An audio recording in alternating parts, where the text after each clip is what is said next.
그래서 여기 가나선이 도대체 뭐냐? 이 가나선의 수행을 어떻게 이제 여러분들이 하나하나 배우고 할 것인가 이런 부분들을 조금 정리를 하겠습니다. 벼감록에 나오는 한 구절을 찾아보고 있네요. 한 기연, 한 경계, 한 말씀, 한 구절에서 깨닫고자 하는 것은 생사를 긁어 부스럼을 만들고 고정된 틀을 만드는 것이다. 이런 이제 벼감록에 나오는 말씀인데,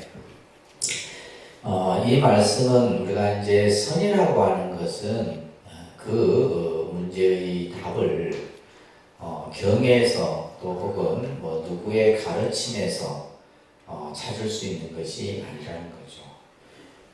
여기서 말하는 것처럼 어떤 그러한 그 문자나 언어에서 우리가 무엇인가를 깨닫고자 한다는 것은 생사를 긁어 부스럼을 만든다라고 하는 것은 아무 탈이 없는데, 그죠? 아무 문제가 없는데 오히려 이것으로 인해서 문제가 생긴다는 거예요. 그래서 여기서 고정된 틀이라고 하는 것은 우리의 견해를 말하는 겁니다. 이것은 이렇고 저것은 저렇고 부처님이 이렇게 말씀하셨고 조사가 이렇게 말을 했고 이런 식의 이제 스스로의 틀을 만드는 것이기 때문에 그것은 잘못된 것이다라는 겁니다. 자, 50페이지 보시게 되면 대종고 스님의 서장에서도 이렇게 얘기를 합니다. 이 일은 총림에 오래 살면서 많은 선지식을 찾는 데 있지 않다. 결국 선이라는 것은 선지식을 의지하긴 하지만 내 공부는 내가 지어야 된다는 얘기예요. 그래서 우리가 예를 들면 뭐 선지식을 찾는 것이 필요는 하지만은 그것이 이제 어떤 이 공부의 최고의 목적은 아니다라는 거예요. 다만 한마디 말 끝에 바로 깨닫고 겉돌지 않는 게 귀할 뿐이다. 그죠? 말이 끝나기 전에, 그죠? 한마디 말 끝에서 바로 깨닫는 것, 이것이 바로 선의 가나선의 본질이라는 것입니다. 마지못해 바로라 말해도 이것은 헛돌아 버린 것이며 마지못해 깨달았다 해도 이것은 벌써 어긋나 버린 것이다. 하물며 자질구레한 것을 이리저리 끌어붙여 부처님의 가르침을 들먹이며 이치가 어떻고 이리 어떻다고 떠벌려 이 공부를 마칠 수 있겠느냐. 이 서장이라는 책은 가나선 수행의 핵심을 설하고 있는 대스님의 아주 중요한 가르침입니다. 그러니까 우리가 이제 참선을 하는 이들이 스스로 견해를 만들어서, 그죠? 자기의 생각을 지어서 이것은 이렇고 저것은 저렇고 또 어디 경전에서 나오는 말이고 누구의 가르침이고 이렇게 해서는 우리가 흔히 말하는 가나선 수행의 본질을 깨달을 수 없다는 겁니다. 그래서 가장 중요한 것은 마음을 밝히는 거예요. 그죠? 우리가 선이라는 것은 마음을 밝히는 것. 우리가 또 다른 말로는 나를 찾는 것이다 라고 얘기를 하는 겁니다. 그래서 한마디 말 끝에 바로 깨닫는 것이 중요하다라는 말. 이것이 이제 증도가에서도 일구요연 초백억이다라는 말처럼 한마디 말 끝에, 그죠? 100억까지의 법문을 다 뛰어넘어 버린다라는 얘기예요. 자, 이렇게 이제 우리가 가나서는 부처님으로부터 역대 조사에 이르는 한마디 말이 또 순간적으로 보이신 짧은 행위 끝에 그것을 뛰어넘는 깨달음의 수행이 바로 가나선 수행이다. 이것을 이제 우리가 이제 일조직입 열애지라는 말이 있죠, 그죠? 51쪽에 일조직입 열애지다. 바로 열애의 경계에 들어간다 이런 얘기예요. 자, 따라합니다. 가나선이란 화두를 가나여 본래 성품을 바로 보는 성법이다. 화두를 가난다. 이 화두라고 하는 것이 뭐냐? 내가 가지고 있는 본질적인 문제예요. 우리가 마음이다, 나다라고 하는 그 근본 이치가 바로 우리가 이제 화두라는 거죠. 그래서 우리가 이제 요즘 이 화두라는 용어는 일반적인 용어로서 많이 사용이 되는데, 어떤 문제, 그죠? 그 문제의 본질을 얘기할 때, 예를 들면 경제가 활성화하는 데 있어서 무엇이 화두인가? 라고 했을 때, 결국 이런 화두라는 용어들이 일반 상식선에서도 많이 쓰여진다라는 얘기예요. 그래서 우리가 여기서 말하는 화두라고 하는 것은 내가 가지고 있는 가장 근본적인 문제, 이것을 가난다, 이것을 계속해서 스스로 이 화두에 대해서 의심을 물어서 그리고 나서 자신의 성품을 보는 이 성법이 바로 가나선의 수행이다. 어저께 이제 우리 대한불교 조계종의 종종 스님이 이제 새로 취임을 하셨죠. 그래서 추례식을 했었는데, 종종이라고 하는 것은 조계종의 상징적 어떤 의미를 가지고 있습니다. 그래서 선원에는 그 선을 지도하고 가르치는 수자들이 있고, 수자라는 이제 그런 스님들이 있고, 또 선원마다 우리가 이제 총림 같은 경우에는 방장 스님이 계시고, 이런 이제 여러 어른들, 쉽게 말해서 원로 스님들이 이제 이 스님이 가장 적합하고 수행력으로 볼 때나 또 지도력으로 볼 때나 가장 훌륭한 분이다라고 해서 추대에 의해서 조계종의 종종이 선출되는 거예요. 그래서 이제 우리 그 통도사 중공 송파 스님 같은 경우는 평생을 이제 이 가나선 화두 참선을 수행을 했지만은, 스님께서는 앉아서 좌선에서 머물러서 수행만 한 것이 아니라 스님께서는 일찍이 문화에 눈이 뜨여져서, 그죠? 문화. 그래서 우리가 선문화라는 말을 우리 지금 독립선언도 쓰고 있는데, 선이라고 하는 이 개념과 문화라는 개념을 같이 합해서 우리가 선문화 이런 말을 합니다. 그래서 문화의 영역은 굉장히 폭넓죠. 다양한 건축에서부터 예술에 이르기까지, 그죠? 모든 우리의 어떤 생활 관습까지도 전부 문화예요. 그래서 스님께서는 일찍이 이제 그 버려진 장독들을 다 이렇게 모아갖고 거기에다가 잠을 담그는 그것부터 자신의 시작을 하셨거든요. 그러면서 이제 밭을 일구고 또 차밭을 가꿔서 차나무를 심고, 또 보니까 이제 스님께서는 또 이제 여러 이제 그 산에 피는 이런 모를 야생화들을 그냥 쫙 뿌려갖고 그 영축산 산자락에 뿌려서 야생화 꽃밭을 만들고,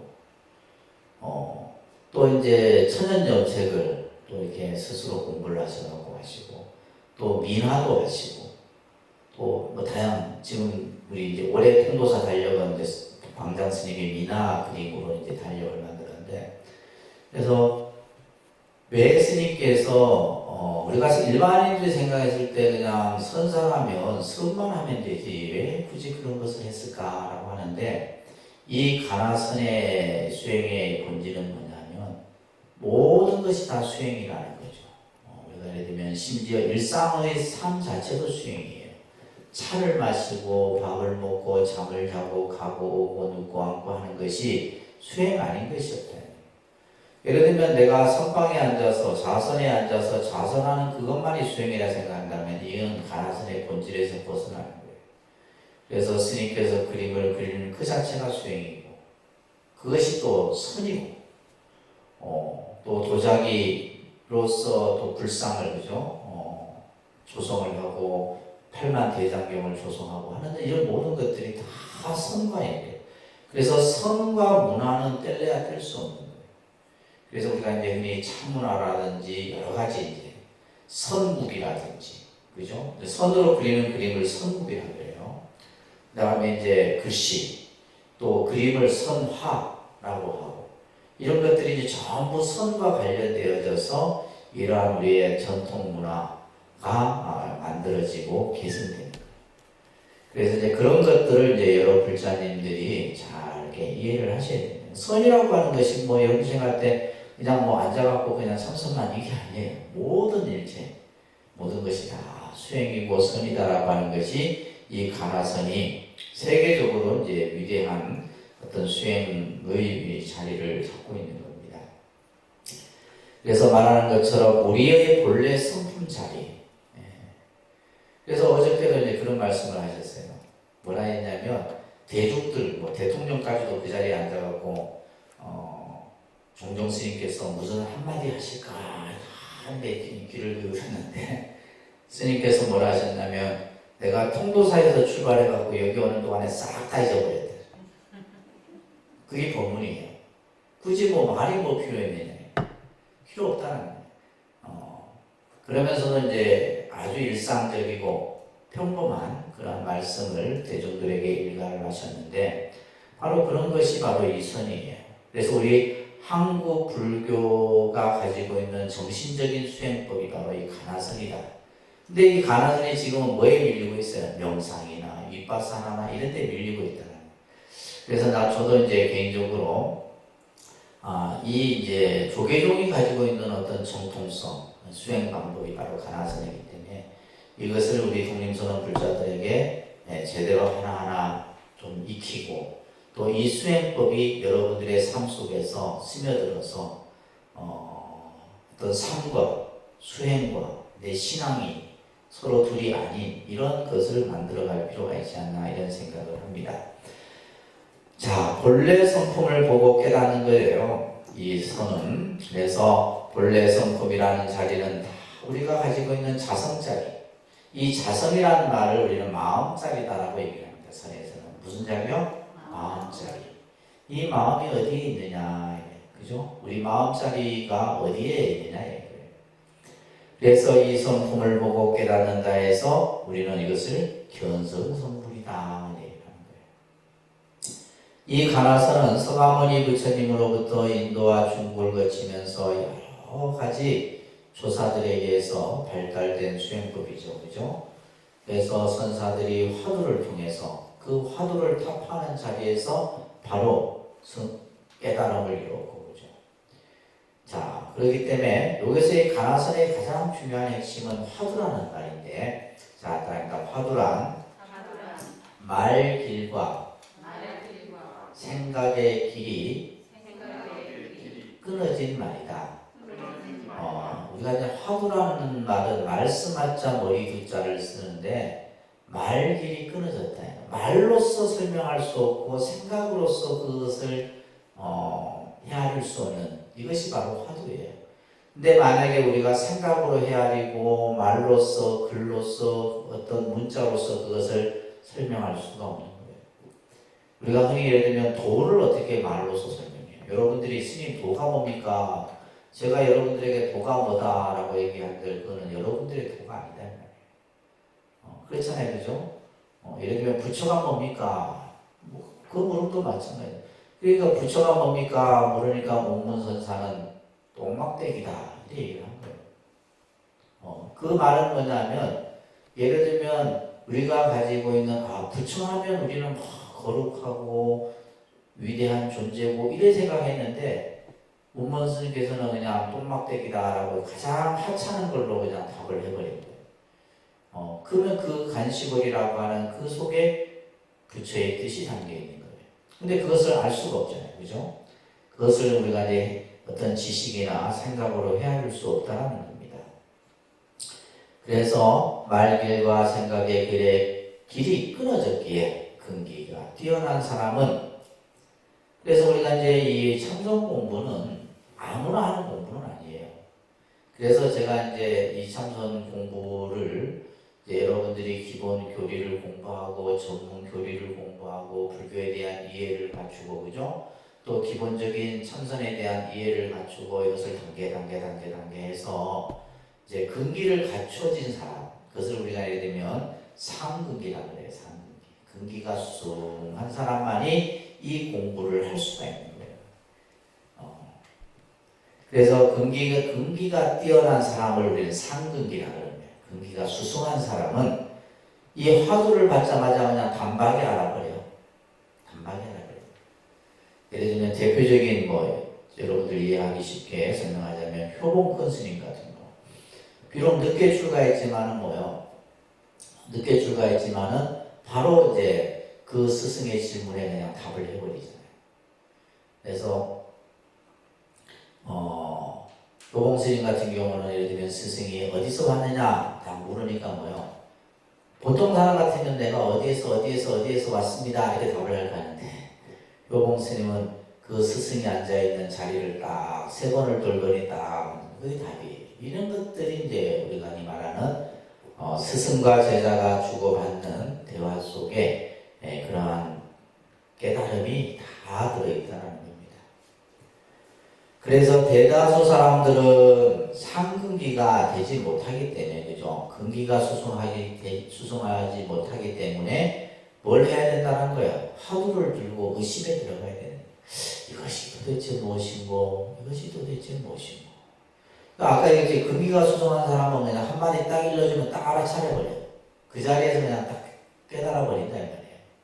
근데 이제 우리 같이 업장이 두텁고 근기가 수승하지 못한 사람은 이 화두를 통해서 자신의 마음 공부를 해나가야 된다는 거예요. 자, 그러면서 화두를 어떻게 참고하며 그에 대한 의미가 무엇인지를 잠깐 살펴보면 우리가 대표적인 화두가 무자 화두예요. 그러니까 무자 화두. 이 조주 스님의 무자 화두는 우리 한국 불교의 선을 참고하는 스님들, 선방에 계시는 수행하는 스님들의 70%가 이 무자 화두를 듭니다. 그래서 이거예요. 어느 날 어떤 스님이 조주에게 물었어요. 개에게도 불성이 있습니까? 라고 물었대요. 개에게도 불성이 있느냐? 그러니까 이제 조주 스님이 물어. 없다. 근데 이제 이 질문을 한 제자의 입장에서는 어때요? 부처님께서는 일체 중생은 다 불성이 있다 했잖아요. 그 말 들으셨죠? 다 불성이 있다 했는데 왜 스승께서는 없다고 했을까? 그러니까 이 없다라는 데 답이 있는 게 아니에요. 이게 도대체 무엇일까? 이게 도대체 뭐냐? 이렇게 이제 이 무자 화두에 대한 화두를 우리가 참고해 가는 겁니다. 또 밑에 한 예는 운문 스님이, 그죠? 어떤 스님이 운문 선사에게 물었어. 제가 했던 얘기예요. 부처란 무엇입니까? 라고 물으니까 뭐라 그래요? 말은 똥막대기다. 간식을이다. 이렇게 얘기해요. 자, 이렇듯이 이제 왜 무라 했을까? 왜 부처를 간식을 마른 똥막대기에 비유했을까라는 거예요. 그죠? 그래서 이러한 의심을, 그래서 화두에 있어서 제일 중요한 것은 의심이 있어야 돼요. 의심이. 여러분들은 쓸데없는 의심을 많은데 이 공부에 대한 의심이 없어요. 쓸데없는 데는 의심 많잖아요. 그죠? 불필요한 데에는 의심이 많은데 진짜 공부에 대한 의심을 가져야 돼요. 퀘스천 마크를 항상 둬야 된다 이 말이에요. 그래서 이러한 화두에 대한 의심을, 그래서 화두에 대한 의심이 일어나지 아니하면 이 가나성 공부는 어려운 거예요. 가나성 공부가. 그래서 여러분들이 이제 평상시 그래서 화두라고 하는 것이 어떤 책에 박혀진 것이 아니라 여러분들이 정말 불교를 공부하고 세상을 살면서 도대체 이것이 뭘까? 그죠? 각자의 자기가 가지고 있었던 물음이 있을 거 아니에요. 그러니까 물음이 없다라고 하는 것은 결국 뭐냐면 우리가 세상을 그냥 밖을 향해서 그냥 살아왔다는 거예요. 자기 본질에 대한, 자기 근본에 대한 어떤 그 물음에 대한 답을 찾지 않고 그냥 우리는 그냥 그냥 절에 다녀도 그냥 기복적인 의미에서만 절에 다니고 이런 것을 우리는 해왔다는 겁니다. 그래서 수행자의 마음이 온통 의심 덩어리가 돼야 돼요. 나중에 설명해 의심 덩어리를 의단이라고 해요. 그러니까 의단. 의단이라 해서 단자는 똘똘 뭉칠 단자인데 의심이, 여러분 잘 보세요. 의심은 하면 할수록 어떻게 돼요? 의심의 크기가 커져가요? 그죠? 우리가 뭔가 의심을 하면 그 의심이 자꾸 커져가거든. 의심 덩어리가 생긴다는 말이에요. 그게 점점 마치 눈덩이가 눈을 굴려서 눈덩이를 만들듯이 그 의심덩어리가 계속 커져가는 거예요. 그것을 의단이라고 해요. 그 의단이 어느 순간에 탁 깨뜨려질 때가 있는 거예요. 그것을 의단타파라 이런 거예요. 의단이 부서지는 것을 의단타파라 이런 거예요. 그래서 이 의심덩어리가 툭 터지는 경지로 이끌어지는 거예요. 그래서 화두는 또한 사유할 수 있는 모든 출구를 차단해버려. 내가 생각하여서 나아갈 수 없는 그 모든 것들을 다 끊어버린다 이 말이에요. 앞으로 나아갈 수 그래서 이제 나중에 뒤에 한번 나올 건데 은산철벽이라는 말이 있어요. 은산철벽. 어떤 것으로도 뚫고 나아갈 수 없는 그러한 이제 경계까지도 우리가 이제 하게 되는 거예요. 은산철벽이란 말인데 그죠? 사방이 은산철벽으로 다 가로막혀갖고 있는 겁니다. 자, 무문간에 나오는 본문인데 수산성념선사가 죽비를 들고 대중들에게 말합니다. 자, 이 수산성념선사가 법상에 올라가서 이 죽비를 딱 들고는 이렇게 얘기해요. 대중이여, 이것을 죽비라 이름하면 집착이요, 죽비라고 부르지 아니하면 등지게 된다. 이렇게 이제 이걸 딱 한 거예요. 이걸 죽비라 하면 뭐 한 거예요? 이건 집착이 되는 거고, 이것을 죽비가 아니라 한다면 어긋나 버리고, 이건 틀린다는 거죠. 여기에 이제 무문회계선사가 말합니다. 죽비라 부르면 집착이고, 죽비라 부르지 아니하면 등지가 된다고 하니, 이거는 말이 있어도 안 되고 말이 없어도 안 된다. 속히 말해봐라, 속히 말해봐라. 이렇게 대중들에게 이런 게 이제 우리가 흔히 말하는 선법문이에요. 이것을 죽비라 해도 어긋나고 죽비가 아니라 해도 또한 어긋난다. 이것을 뭐라 할 것이냐. 이런 법문들이. 그래서 이 서연의 세계에 들어가게 되면 정말 우리가 기존에 이제 경전이나 또 여러 이제 불처님의 사상이나 이런 것과는 또 다른 세계예요. 선의 세계라는 것은. 그러니까 이제 이것은 여러분들이 이제 공부가 그만큼 올라가야지만 이해할 수 있는 세계라는 겁니다. 그래서 긍정도 안 되고 부정도 안 돼. 이래도 안 되고 저래도 안 돼. 또 무엇을 갖다고 이름 붙일 수도 없어. 어떤 것도 허용되지 않아. 이것을 우리는 선을 표현할 때 따라합니다. 언어도당, 심행첨열. 이것을 언어도단이요 심행첨열이라 한다. 언어도단이라는 것은 말의 길이 끊어지고 심행첨열이란 마음의 자치가 또한 끊어져 버렸어. 이 자리에서 화두가 활활 살아나야 돼. 그래서 나중에 공부하겠지만은 화두도 보면 사구가 있어요. 죽은 화두가 있다. 죽은 화두. 근데 우리 이 한국의 선법은 활구 참선이라 해서 살아있는 화두를 얘기를 강조를 하는 겁니다. 그러니까 이제 이것 예를 들면 사구인지 활구인지를 모르면 뭐요? 공부를 해도 헛하게 되는 거예요. 활구를 공부를 해야 되는데 사구를 가지고 그냥 앉아 있으면 그건 죽은 공부가 되는 거예요. 나중에 이런 것들을 여러분들이 하나하나 배우게 되는 겁니다. 그 앞에 있는 게 보시게 되면 가나선이라고 할 때 그 가나는 대상으로서의 화두는 대상화해서 객관적으로 보는 어떤 것이 아니다.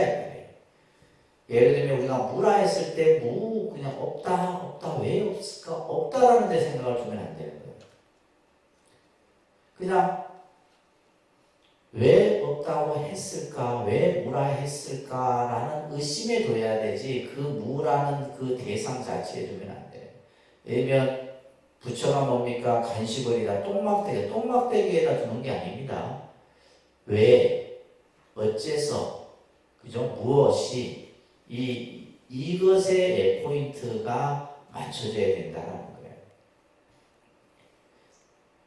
그래서 화두는 주관과 객관을 근본으로 하는 생각의 길이 끊어진 곳에 있어. 생각이 툭 끊어져야 돼. 여기에는 단지 뭐만이 남아야 돼요? 의심만이 남아 있어야 돼요. 의심만이 도대체 무엇인고 이것이 뭐고. 그래서 이제 우리가 이제 이 시산마라는 말이 있죠, 그죠? 다른데 이목고. 그래서 이제 보통 우리가 이목고는 이것이 도대체 무엇인고 이렇게 말하는 이목고. 무라는 글자 또 간시간이라는 글자 여기에 있는 게 아니에요. 이목고. 그냥 이목고. 이것이 도대체 무엇인고. 여기에 의심을 계속 두는 거예요. 이게 이제 가나 화두의 아주 중요한 핵심입니다. 그래서 화두를 깊이 들어간다라는 뜻으로서 우리는 참구한다. 화두 참구라고 해요. 그러니까 화두 참구. 화두를 깊이 의심에 들어가는 것을 참구라고 하는 거예요. 자, 가나선에서는 왜 이렇게 의심을 강조하는가? 가나선의 생명은 따릅니다. 가나선의 생명은 철저한 의정을 통해 깨치는 데 있다. 의심을 가지는 거예요. 의문을 가져야 되는 거예요. 그렇잖아요. 우리가 모든 공부는 의문이에요. 도대체 왜 그럴까? 도대체 이것이 무엇인가? 그죠? 나는 무엇인가 했을 때 나에다 주면 안 돼요. 나가 중요한 게 아니고 무엇이 중요한 거예요. 무슨 말인지 아시겠어요? 그러니까 예를 들면 나는 누구인가 했을 때 나에 두다 보면 그건 답이 안 나오는 거예요. 무엇인가? 이게 무엇인가? 그 무엇에 두다 보면 나라고 하는 것은 저절로 밝혀지는 거예요. 화두는 일상적인 분별의식을 불태워서 여기서 중요한 말이 분별의식이에요. 다릅니다. 분별의식. 우리가 이제 사람은 자기가 보고 듣고 느끼고 생각하는 가운데 어떤 대상화 시킵니다. 그죠? 이것은 이렇고 저것은 저렇고 이것은 좋고 저것은 싫고 옳고 그르고 전부 이런 게 뭐예요? 전부 분별의식이에요. 그러니까 우리는 모든 의식 속에서 일어날 때 그 의식은 분별의식입니다. 분별의식이에요. 그냥 있는 그대로 보는 것이 아니라 뭔가 자꾸 생각해서 나눠버린다는 거예요. 나눠버리는 거예요. 그 나눠버리는 분별의식을 깨뜨리는 것이 바로 화두다라는 거예요. 그럼으로써 스스로의 본성을 깨닫게 하는 겁니다. 그런 말이 쭉 밑에서 쓰여져 있죠. 그죠? 그래서 우리는 하나의 어떤 이러한 분별의식을 통해서 스스로 뭘 해버리는 거예요? 관념화시켜버리는 거예요. 그것이 나중에 이제 금강경에서는 이제, 예를 들면, 아집이라 그러고, 그죠? 아집, 악연, 아해, 뭐 이런 이제 번뇌들이 만들어지는 거예요. 55쪽에 보시면 우리의 일상의식의 나라고 하는 생각을 죽으로 세상을 다 이렇게 저렇게 이제 추측하고 재보는 겁니다. 그러면서 뭐요? 끊임없이 아르마리가 꿈틀대고 있는 거예요. 아르마리. 자, 이 선에서 있어서 우리가 이제 가장 이 분별의식 속에서 일으키는 이것을 아르마리라고 해요. 이 아르마리를 지혜라고 합니다. 그런데 지혜. 이거는 이제 알지자 아래자인데 이 지혜는 말 그대로 뭐냐면 분별의식에서 일으키는 거예요.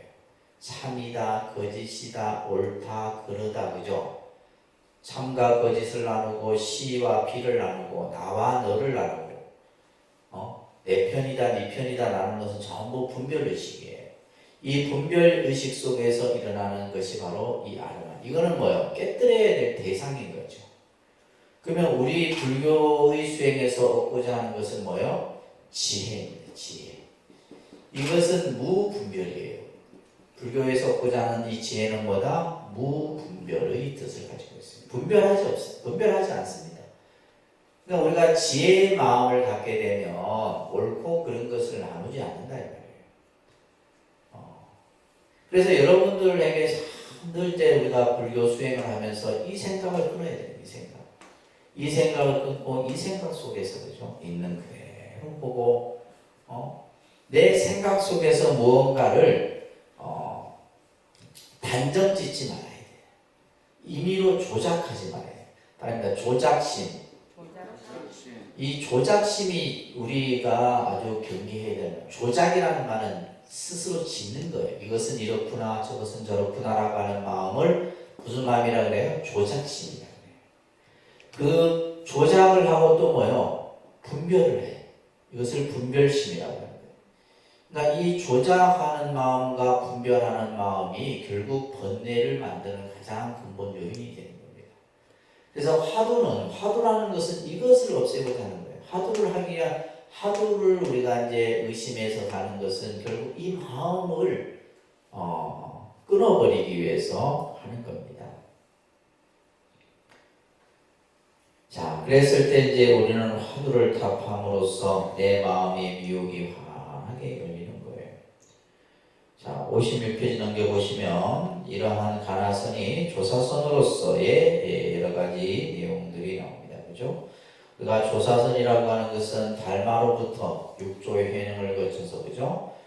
중국의 수많은 역대 조사와 우리 한국의 또 수많은 역대 조사들로부터 이어지는 선법. 예를 들면 지금 조계종의 중종, 중봉선법, 성파 스님께서 이어진 그 선법이 전부 뭐예요? 조사선이에요. 조사들에 의해서 면면히 내려오는 선법을 얘기하는 겁니다. 아시겠죠? 조사선과 가나선은 이름만 다르지 본질적인 면에서는 같은 거예요. 조사선이나 가나선이나 같은 겁니다. 그래서 조사선과 가나선은 시대적 의미가 구분된 한각 이름에 불과한 겁니다. 그래서 이제 이 단지 조사들이 수행했던 선이 바로 가나선이기 때문에 가나선이나 조사선이나 다 같은 이름이라고 보시면 되는데, 자, 그러면 조사선의 특징은 첫 번째, 이거 중요한 내용입니다. 본래 성부를 강조해요. 뭘 강조한다? 자, 본래 성부. 이것은 아마 여러분들이 화엄경이나 많은 경전에서 강조했던 내용이에요. 불교라는 종교는 이미 그 출발선상에서부터 부처님께서는 이것을 말씀해요. 중생은 본래 부처다. 이런 말 들어보셨잖아요. 중생은 본래 부처다. 단지 본래 부처임에도 불구하고 우리는 내가 본래 부처인 줄 몰라. 이게 중생이에요. 우리가 왜 중생이 어리석냐면 내가 본래 부처인 줄 모르고 있는 거예요. 지금도 모르잖아요. 그렇잖아요. 그죠? 여러분들 뭐 책을 백날 본들, 뭐 강의를 백날 듣는들 본래 부처라는 얘기를 뭐 수억 번을 들어도 내가 본래 부처인 줄 몰라. 왜? 내 마음이 뭐예요? 내 이 본래 부처의 마음이라는 이 마음, 근본 마음이 무명에 덮여있기 때문이에요. 덮여있기. 그래서 우리가 이 참선 수행을 하고 또 마음 수행을 통해서 내가 본래 부처구나. 그래서 서가모니 부처님도 깨달음을 다 얻고 났더니 일체 중생이 다 본래 부처였다는 사실을 안 거예요. 깨닫고 나니까 중생들이 중생이 아니라 본래 부처다. 그렇기 때문에 여러분들 화엄경에서는 뭐라? 부처와 중생이 서로 다르지 않다라는 얘기가 그런 설법이 그렇게 해서 다 이어지는 겁니다. 부처와 중생이 서로 다른 게 아니다. 깨달음의 본질에서 봤을 때는 부처의 마음에도 뭐가 있고 중생이 있고 중생의 마음 안에도 부처가 있는 거예요. 그 깨달음의 그 근본 성품이 다 누구나가 갖추고 있는 거예요. 그래서 우리는 단지 본래 부처라는 것을 보지 못하고 있을 뿐이다 이 말이에요. 결국 이게 뭐예요? 번뇌에서 가리워져 있는 거예요. 그렇기 때문에 여러분들 57쪽에 보시게 되면 번뇌가 보리요, 그죠? 중생 그대로가 부처이다 이런 말들이 있는 거예요. 이런 개념을 먼저 여러분들이 정확하게 이해를 하셔야지만 이 참선 공부가 이게 어떤 공부인지를 알 수가 있는 거예요. 근데 백날 들어도 모르겠죠, 그죠? 백날 들어도 무슨 말인지 몰라. 그래서 조사선은 따라합니다. 조사선은 선정을 통해 해탈하는 것이 아니라 이미 해탈되어 있는 자신의 본래 모습을 바로 보는 것이다. 기가 막힌 표현이에요. 이 말이. 네? 우리는 착각을 합니다. 내가 수행을 해서 뭐 부처가 된다. 수행을 해서 깨닫는데 천만의 말씀이에요. 수행을 해서 깨닫는 게 아니라, 그러면 예를 들면 그 깨달음이 어디에, 우리는 깨달음이라는 게 도대체 뭘까? 깨달음이 도대체 어디에 있느냐? 내 마음에 있느냐? 내 생각에 있느냐? 어디에 있느냐? 아니에요. 이미 나한테 갖춰진 거예요. 아까 얘기했듯이 나한테 이미 갖춰졌는데 그걸 우리는 모르고 있을 뿐이다라는 거예요. 그래서 여기서 말하는 것처럼 선정을 통해서 해탈하는 게 아닙니다. 내가 예를 들면 뭐 참선해서 도를 깨닫는다 이게 아니에요. 이미 깨달아진 것을 단지 뭐 할 뿐이에요? 드러낼 뿐인 거예요. 이미 깨달아진 상태를 내가 다시 본래 모습으로 드러내는 것, 이것이 바로 참선이에요. 이게 대단한 이 표현입니다. 이 표현. 이런 이제 여러분들이 구절을 들으면 혼자서 좀 생각을 하셔야 돼요. 이게 도대체 무슨 말일까? 그래야지 공부가 되죠. 자, 그 다음에 부처님의 깨달음과 조사의 깨달음이 다르지 않다는 겁니다. 자, 우리는 이제 이 조사라는 말은 선지식을 말해요.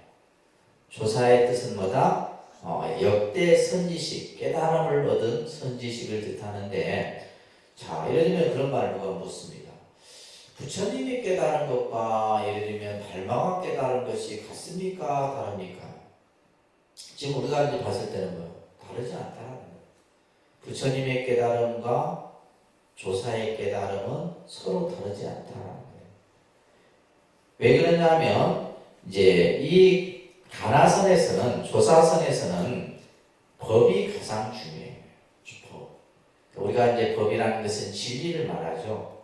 부처님께서 이 세상의 진리를 다 환히 깨달아서 이제 부처가 되셨잖아요. 부처님이 되셨는데, 마찬가지로 이제 이 조사 또한 이제 바로 그러한 부처님의 법을 바탕으로 해서 그 부처님이 깨달으신 법을 깨달았기 때문에 부처님이 깨달으신 그 법과 조사가 깨달은 그 법이 다르지 않다는 거예요.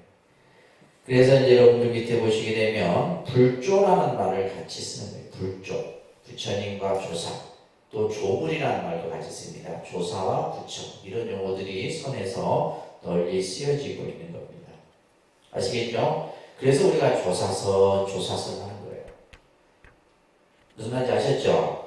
그래서 부처님의 깨달음과 조사의 깨달음이 서로 다른 게 아니고, 세 번째는 이 조사선, 가나선, 조사선에서는 스승과 제자의 선문답이나 또한 방이나 활이나 그 다음에 기연이라는 말을 여러분들 이제 잘 이해하셔야 되는데, 깨달음의 인연을 말하는 거예요. 깨달음의 계기가 되는 인연을 기연이라고 해요.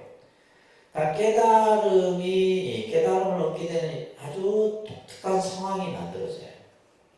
그것을 이제 기연이라고 얘기를 하는 겁니다. 보통 이제 조사선에서는 스승이, 그죠? 때로는 제자에게 법을 설하고, 때로는 고함을 치기도 하고, 눈썹을 또 치켜 올리기도 하고, 방망이를 휘두르기도 하고, 그런 여러 가지 이제 행위들이 나타나요. 그래서 예를 들면 이런 거죠. 선사가 법상에 올라가서 이 주장자를 가지고 법상을 딱 세 번 치잖아요.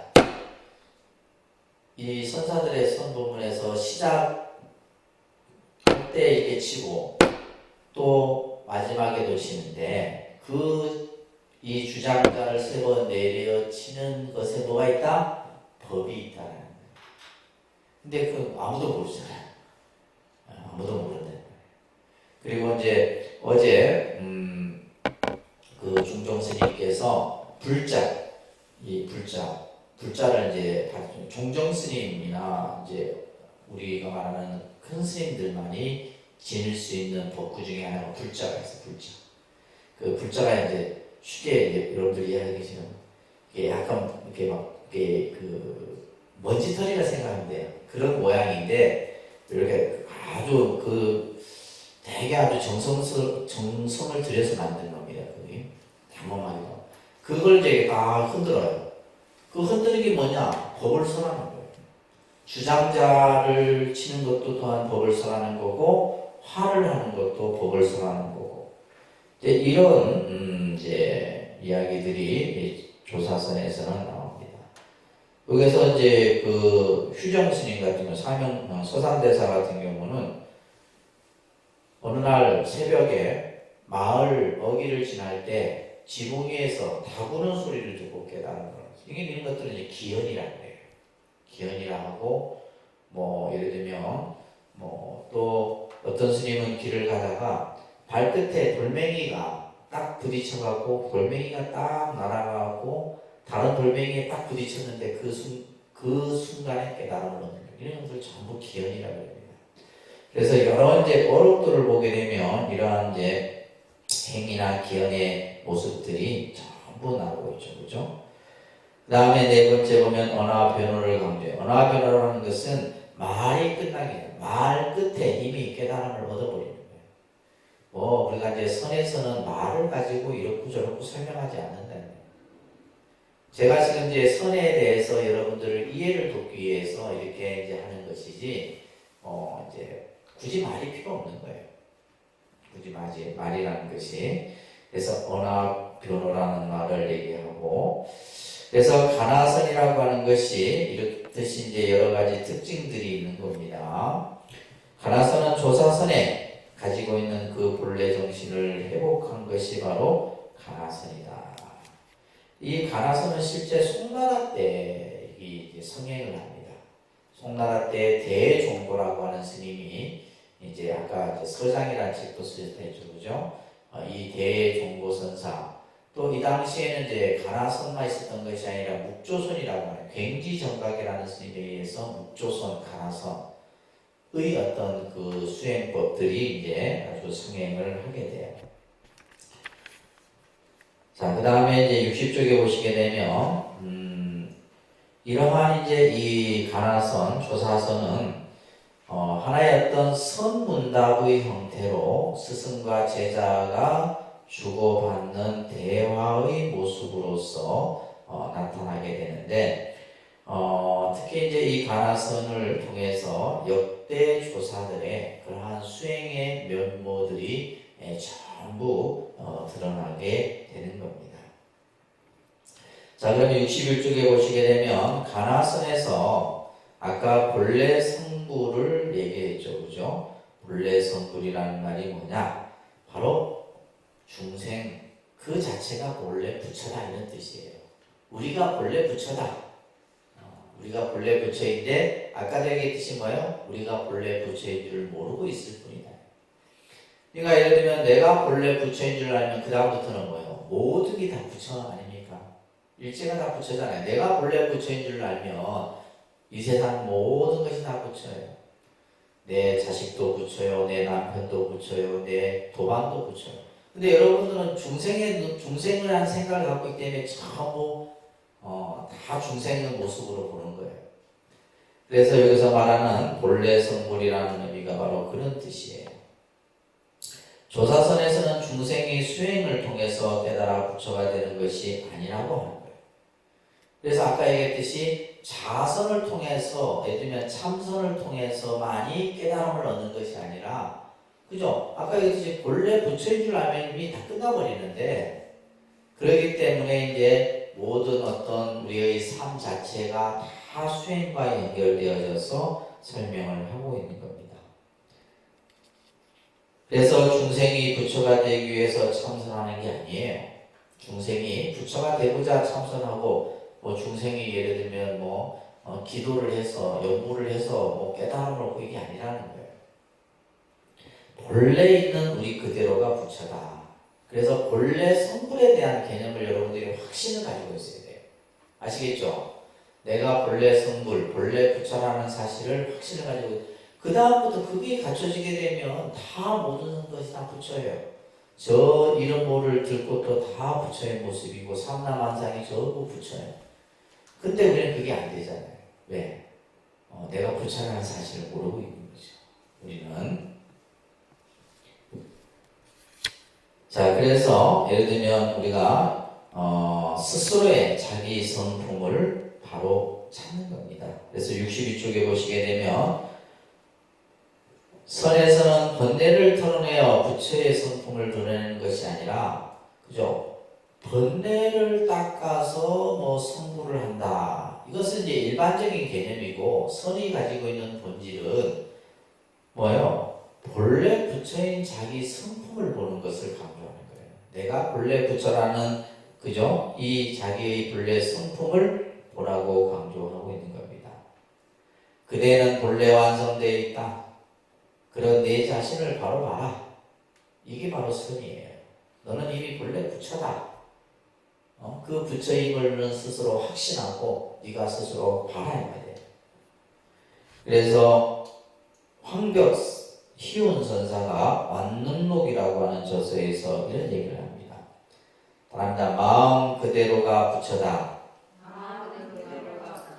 그죠? 즉심시불이라는 유명한 말이에요. 마음이 꼭 부처다. 엄청난 말 아닙니까 이거? 마음이 부처다 이 말이에요.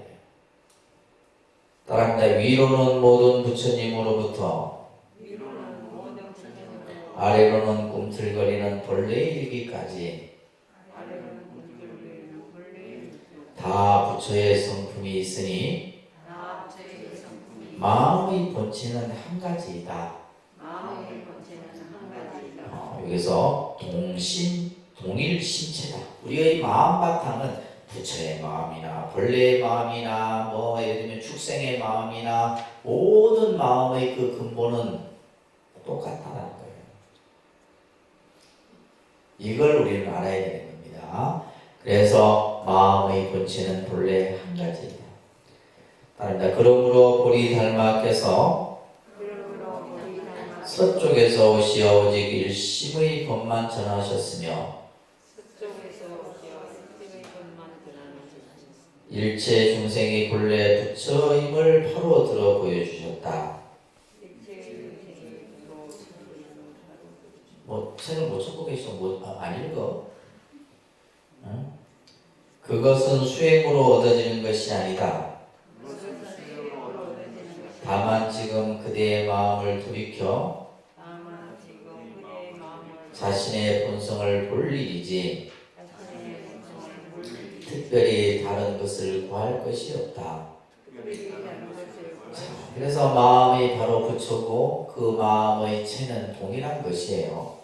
그렇기 때문에 달마로부터 이어지는 모든 그 가르침이 오직 일심법, 그것을 일심법이라고 해요. 일심법. 이것을 우리는 이제 마음의 법이다. 신법이라고도 하죠. 일심법이나 신법이나 같은 말인데 그 마음 하나만을 전해주셨다 이런 얘기예요.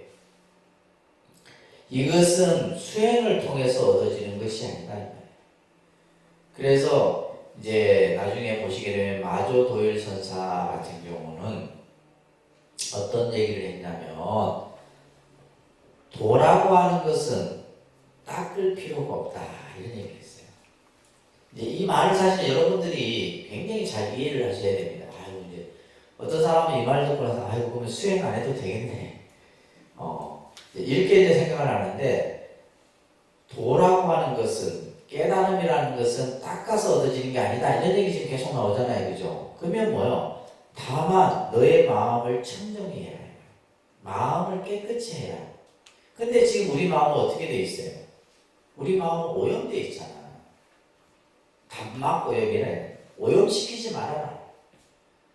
도라고 하는 것은 닦을 필요가 없다. 다만 오염시키지 말아라. 근데 우리 마음은 지금 어떻게 돼 있어요? 오염돼 있어요. 뭘로 오염돼 있어요? 조작하고 분별하고 이 마음으로 인해서 우리 마음이 오염돼 있는 거예요. 이것을 우리는 뭐라 그래요? 번뇌라고 얘기하는 거예요. 번뇌. 이 문제가 해결되지 않으면 안 되는 겁니다.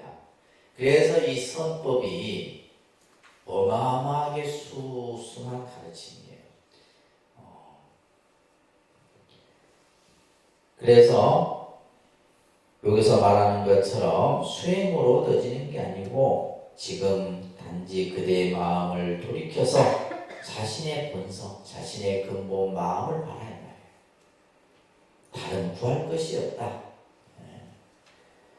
이 마음이 바로 본래 이루어져 있는 부처임을 깨달으면, 그죠? 이 마음이 본래 갖추어져 있는 부처임을 깨달으면 온전한 자유 속에서 하는 일마다 알아갈 것이다. 내가 본래 부처임을 알면 이 세상에 뭐요? 다툴 일도 없을 것이고 시비할 일도 없을 것이고, 그래 안 그래?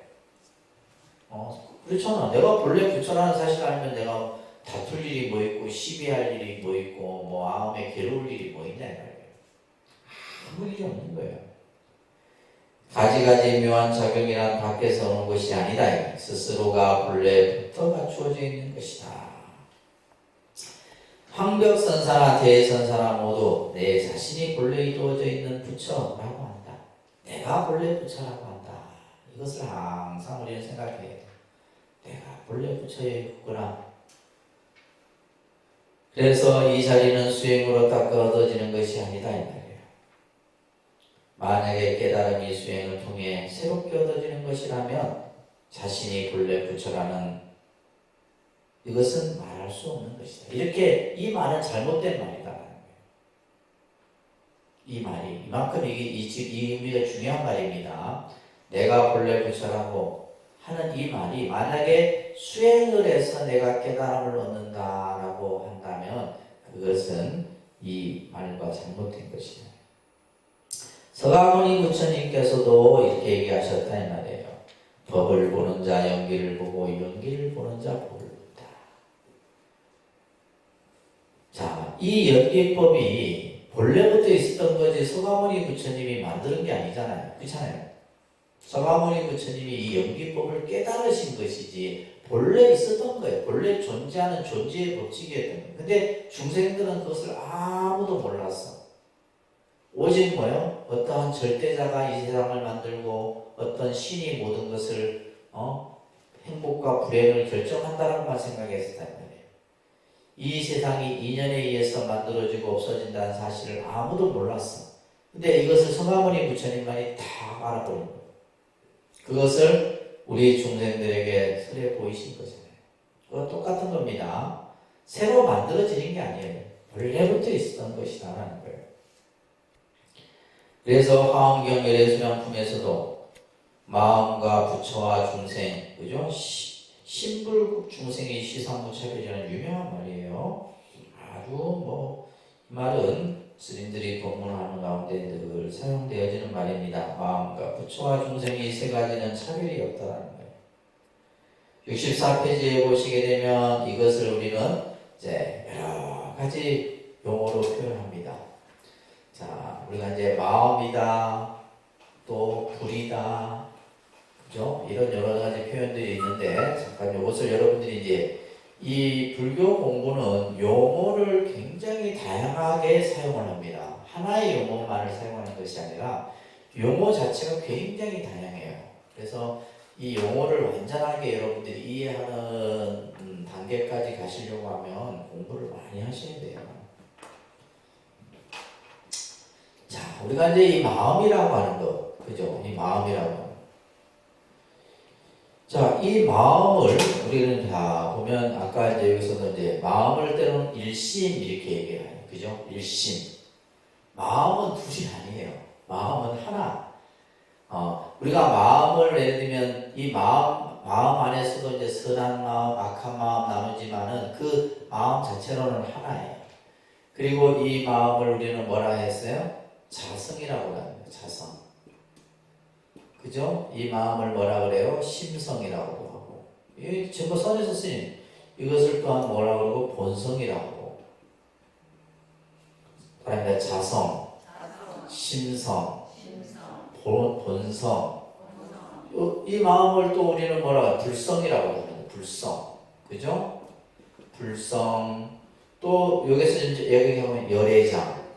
그죠? 열애장이라고도 하고 불성이라고도 하고 마음이라고도 하고 자성이라고도 하고 심성, 본성. 이 성자가 중요한 거예요. 이 성자는 뭐냐면 핵심이에요. 핵심, 본질을 얘기하는 겁니다. 핵심, 본질을 얘기하는 거예요. 그래서 지금 여기서 말하는 불성이다, 마음이다, 열애장이다, 뭐 자성 청정심이다, 그죠? 이런 말들이 전부 이제 우리가 이제 경전에서 쓰여지는 거예요. 열반경에 나오는 구절이네요. 불성을 가리켜서 있는 것도 아니고 없는 것도 아니며 있기도 하고 없기도 한다, 이렇게 말하고 있어요. 결국 이 말은 뭐냐면 중도의 이치로서 이 지금 불성의 개념을 설명하고 있는 거예요. 그래서 우리가 이제 예를 들면 이 마음을 또 뭐라고 그러기도 하고 불이라고도 하기도 하고, 그죠? 불이라고도 얘기를 하는 거예요. 자, 불교 수행에서 수행을 부처가 되어가는 과정으로 이해하고 출발하느냐, 이 중요한 문제입니다. 잘 이해를 잘 하셔야 되는데, 우리가 이제 수행이, 예를 들면 수행을 해라, 수행을 강조하잖아요. 수행을 강조. 그래서 일반적인 개념에서는 우리가 공부를 해 나가는 과정, 이런 것들이 전부 수행이죠, 그죠? 경전 공부든 연불이든 참선이든 전부 수행이에요. 그 수행이라는 것이 부처가 되어가는, 다시 말해서 깨달음으로 가는 과정으로 이해하고 출발해야 하느냐, 아니면 본래 이루어져 있는, 본래 내가 부처라는 사실을 가지고 출발하느냐, 이 두 가지 관점을 잘 이해를 하셔야 돼요. 이 두 가지 개념을. 근데 우리는 일반적으로 지금까지 여러분들에게 어떤 단계를 가르쳤어요? 첫 번째를 얘기하는 거예요. 여러분들에게 늘 스님들이 법문할 때마다 수행을 해서 우리가 마음을 닦아서 결국에는 부처가 됩니다, 이 얘기를 했단 말이에요. 그러니까 여러분들은 지금 뭐냐면 수행이라는 첫 발을 내딛기도 전에 이미 그냥 다 지쳐버리는 거예요. 수행도 그잖아요. 그래서 수행을 해서 우리가, 근데 지금 여기 보시면 내가 본래 부처라는 사실, 내가 이미 본래 부처야, 그것을 사실을 전제하에 내가 닦아가느냐 라고 하는 것은 아주 중요한 문제예요. 이것을 여러분들이 이제 잘 이해를 하셔야 돼요. 그래서 우리가 공부라는 것이 사실은 그냥 단계 넘어가고 수박 겉핥기식으로 하는 것도 어떻게 보면 한번 훑어보고 또 다시 한번 훑어본다 생각하면 괜찮은데, 이렇게 공부하는 기회가 자주 있는 게 아니잖아요.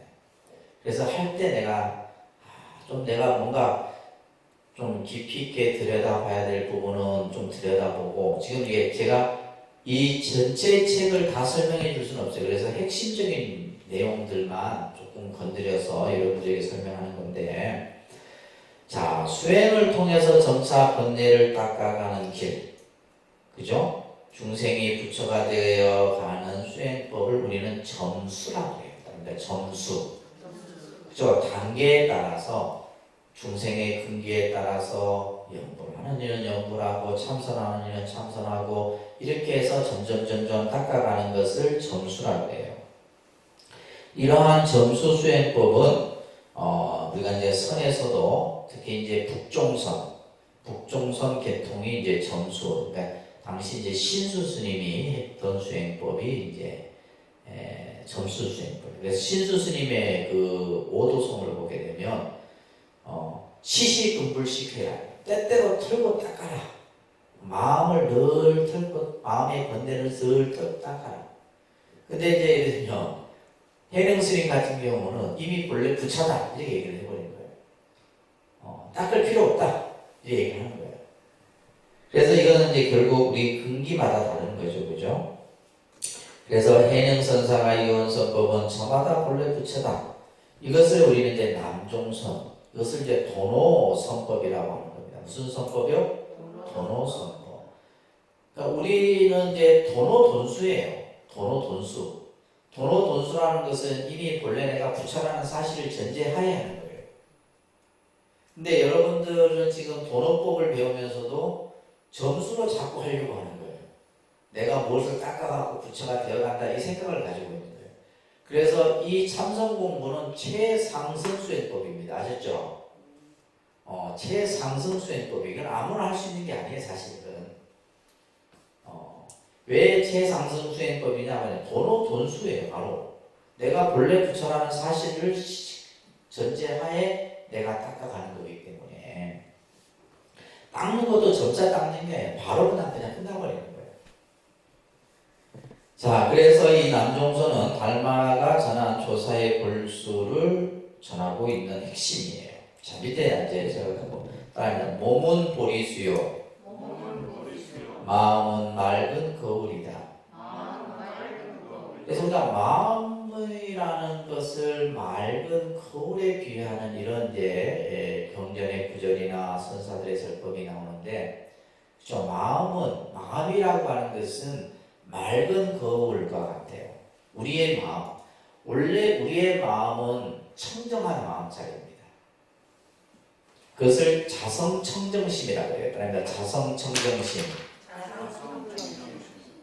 근데 우리 마음은 본래 청정한데, 그죠? 우리 마음은 본래 청정해. 이렇게 못되지 않았다는 말이에요. 이렇게 못되지 않았어. 그냥 인간이 얼마나 제일 못된 짓 많이 하는 게 인간이잖아요. 전쟁을 일으키고 하는 것도 다 인간의 마음에서 일어난 거죠.